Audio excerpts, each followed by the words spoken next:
$600 million. That's the newest price tag for renovating St. Paul's Grand Casino Arena. Thanks for joining us here tonight at 5. I'm Leah McLean. I'm Paul Folger, and it is the big story that we're tracking right now as the St. Paul mayor and Minnesota Wild team leaders detailed their latest plans after a years-long debate.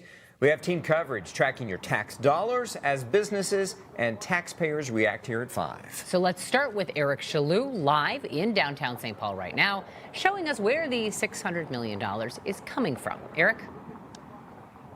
Yeah, Leah and Paul, for this renovation project to go through, lawmakers at the state capitol just down the street would need to approve about $200 million. Now, the doors expected to open a little more than an hour from now when the Wild take on Tampa Bay. So it's not only improvements here to Grand Casino Arena, but it's also the Wilkins Arena nearby and also the River Center. The Wild team owner and the mayor of St. Paul saying these improvements are needed to bring more people downtown.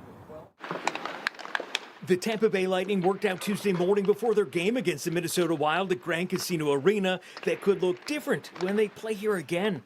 I am an optimist and believe that where there is a will, there is a way. St. Paul's Mayor Khalil Herr announcing a new plan for upgrades to Grand Casino Arena, along with the nearby River Center and the nearly 100-year-old Roy Wilkins Auditorium in downtown. This project will help attract additional investments, events, and visitors to our downtown, which in turn will expand our tax base.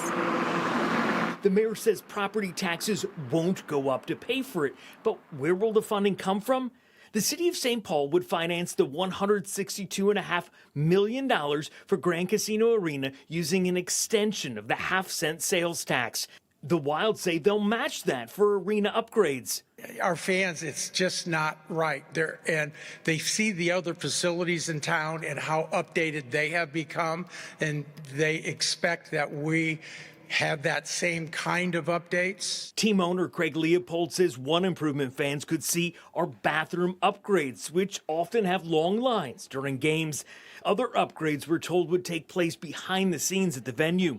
With the city of St. Paul and Wild teaming up, lawmakers would still need to approve $200 million for the project. The state legislature is a place in which dreams come true, and it's also where dreams can go and die. And, you have to make a strong case for it. If you're not able to get the $200 million from the legislature, would your plan still go forward with the investment that the Wild are talking about? Hopefully, the legislature will see the huge investment by the other parties, but we really do need the other pieces to come through in order for to move forward. Well, at last check, that funding request from the city of St. Paul has not been put into any legislation, but we will, of course, follow that for you at the Capitol to see if and when that is put in by a lawmaker. Now, the mayor saying this project could be done in 2 phases, where they still need to come up with another $75 million. Most of that will be going over to the Roy Wilkins Auditorium, which is just on the backside here of Grand Casino Arena. That's the very latest here in St. Paul this afternoon. I'm Eric Chaloux, 5 Eyewitness News. All right, Eric, and digging a little deeper on this now, when the arena was originally built back in 1998, it cost about $165 million. Most of that money coming from the state and the city of St. Paul. A little context here. When U.S. Bank Stadium was built, you remember this one, it cost $1.1 billion. Taxpayers contributed about $500 million of that. It's not been renovated since it opened, but that was only 10 years ago.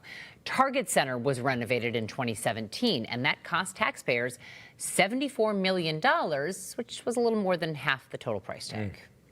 Today, St. Paul residents are reacting to this proposal here as well. Harrison Klopp joins us live now with what local businesses and taxpayers are saying. Harrison. Paul, Leah, a lot of mixed reaction in St. Paul tonight. For the dozens of bars and restaurants down West 7th Street here, they say they're excited about a new arena renovation. But for some taxpayers in the area, they're just not feeling the same way. I'm excited. I think that she's going to bring new life to our city. I think our city's, sadly, it's a great city. It's a little tired right now, and I think this is what we need. Tom Reed's general manager, Kathy Gossiger, is optimistic about new St. Paul Mayor Khalil Herr and the new proposed renovation plans for the Grand Casino Arena. $163 million of the $600 million proposal would come from an extension of the city's half-cent sales tax, a city that already has a current sales tax rate of nearly 10%, the highest in Minnesota, according to the Department of Revenue. How would you like to see your tax dollars spent? I think it's just a matter of like how high our existing taxes are. We're already paying quite a bit, so maybe let's find somewhere else to get that money if it's that important. Alexis Leeser lives in St. Paul, but says she could care less about the Minnesota Wild and says she'd like her money to go in a different direction. The potholes aren't helping anybody out. I think it would be nice to see money put, I guess, into things that more directly benefit the taxpayers so that we can see where our money is going just a little bit more immediately. We also heard from Craig Leopold today, owner of the Wild, saying that Grand Casino Arena brings in a lot of money for the capital city. Every year, these facilities host over 400 events, attracting over 2.1 million visitors and generate $383 million in local economic activity. As for Kathy Gossiger and Tom Reeds, she believes this arena renovation will bring new events to St. Paul even after hockey season's over. Anything that's going on downtown, it just helps the city 100%, and the businesses along 7th Street. And guys, an important thing to note, it doesn't matter if the proposed arena renovations do go through, it doesn't matter if you're going to the arena or not. If you spend money in St. Paul, you're going to be paying for it. From St. Paul tonight, Harrison Klopp, 5 Eyewitness News.